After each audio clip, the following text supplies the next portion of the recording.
Okay, everybody. So, it's late at night. I like picking up and reading. Whenever I just feel like it, whenever I get the urge to. I encourage you to do the same. But with that being said, it is late. It's technically early in the morning, and so I might have a few yawns during this, and let's hope not. But just a head warning. But as I said, I begin to yawn. Sorry. Okay. We are going to study Alexandra Kollontai. And, she was a Bolshevik. This is a decree child welfare. It's a decree for child welfare, Very revolutionary in women's rights. She led the way on a lot of that. The Soviet Union was unprecedented in,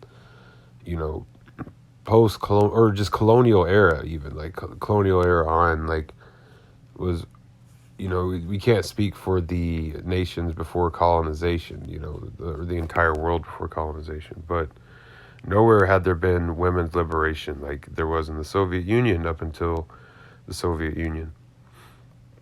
A lot of the stuff that, liberal countries today, you'll hear people in the U.S. say like, oh, we should be more like Norway or we should be more like Europe, Well, a lot of the stuff that, liberal governments pat themselves on the back about, they don't realize that the Soviet Union was doing this when those countries had like colonies in Africa and Asia and throughout the global South. The Soviet Union did not.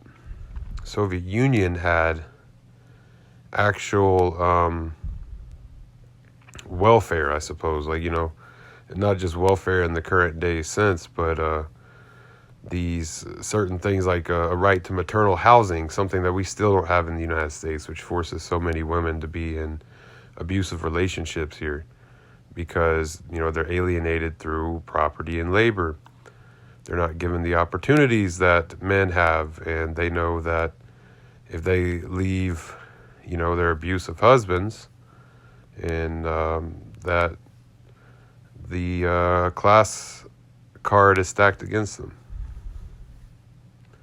And then they risk losing their children, In the Soviet Union, they had maternal housing as a right. They had child care as a human right. All sorts of stuff that women in the United States still 100 years later do not have and have never had. So we're going to go ahead and begin reading child welfare. Let's go ahead. 2 million young lives were yearly dwindling in Russia because of the darkness of the oppressed people, because of apathy of the class state. 2 million suffering mothers were saturating yearly the Russian earth with tears and were covering with their blistered hands the early graves of the innocent victims of the hideous social order. The human thought, which had for centuries sought a path, has at last reached the bright epoch of workers' reforms, which will safeguard the mother for the child and the child for the mother. Bright samples, capitalist moral homes for orphans filled above their capacity, having a colossal mortality rate and a hideous form of nursing the infants, which form was an insult to the sacred feelings of a helpless laboring mother, and which made the mother citizen a dull nursing animal. All these horrors of a nightmare have fortunately sunk in the dark midst of the past, since the victory of the workers and the peasants. A morning, bright and pure, for the children themselves has come. You, working women, laboring, mother citizens with your responsive hearts, you brave builders of the new social life, you ideal pedagogues, children's physicians and nurses, all of you are called by the new Soviet Russia to contribute your minds and feelings to the building of the great structure of social welfare of the future generations.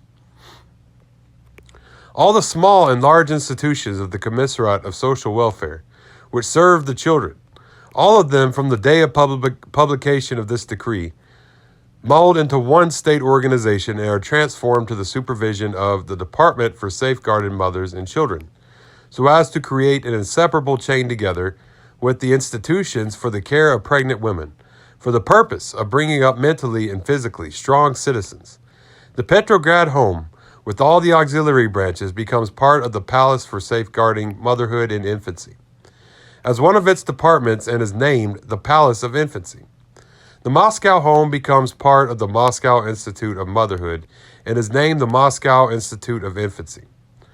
For the purpose of precipitating the realization of the necessary reforms for the safeguarding childhood in Russia, at the Department for Safeguarding Motherhood and Infancy, a committee is being organized. It is to be composed of representatives of the Soviet of Workers, Soldiers, and Peasants, deputies, of workers' organizations, and of specialists interested in the question of social welfare of the infants. The following principles are to be the committee's guiding principles. 1. Safeguarding the mother. For the child, the best drop of milk for the child is the milk from its mother's breast. 2. Bring up the child in an atmosphere of a widely developed socialist family. 3. To create for the child conditions which would lay a foundation for the development of its physical and mental strength. And 4. Bright understanding of life. People's Commissar A. Kollontai, member of the Collegium supervising the Departments for Safeguarding Motherhood and Infancy. In Korklev, Secretary Svetkov, January 31st, 1918. Okay, yeah, so that was a quick little read. I like getting into these quick little ones when I'm tired, you know. We will study her more. I'm going to be reading these, you know, till I'm dead. So there's so many of them here. There's so many, Marxist writings before us that we need to understand because we are completely deprived of them in ignorant censorship in the United States. You know, so many things this country, the Soviet Union, built and led the way on. And we were just forced to believe that the Soviet Union was an ultimate failure when the Soviet Union had all these things that we're still trying to get here in the United States 100 years ago. It's just really pitiful how much of a loss the free market liberals have taken in, what they claim to be about. Like how much they're like late 100 years,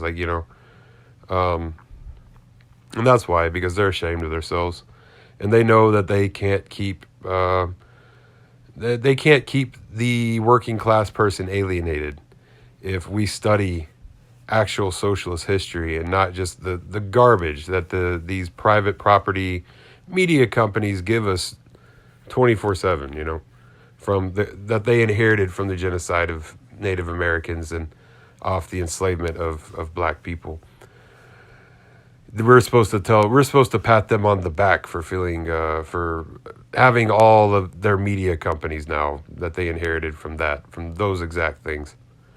Anyway, it's late at night and I'll start going on to a rambling.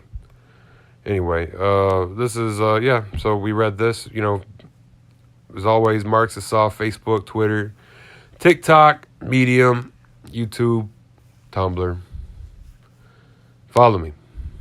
And, this will be coming out at least on YouTube. But, yeah, follow me. And y'all have a great night. Todara goy.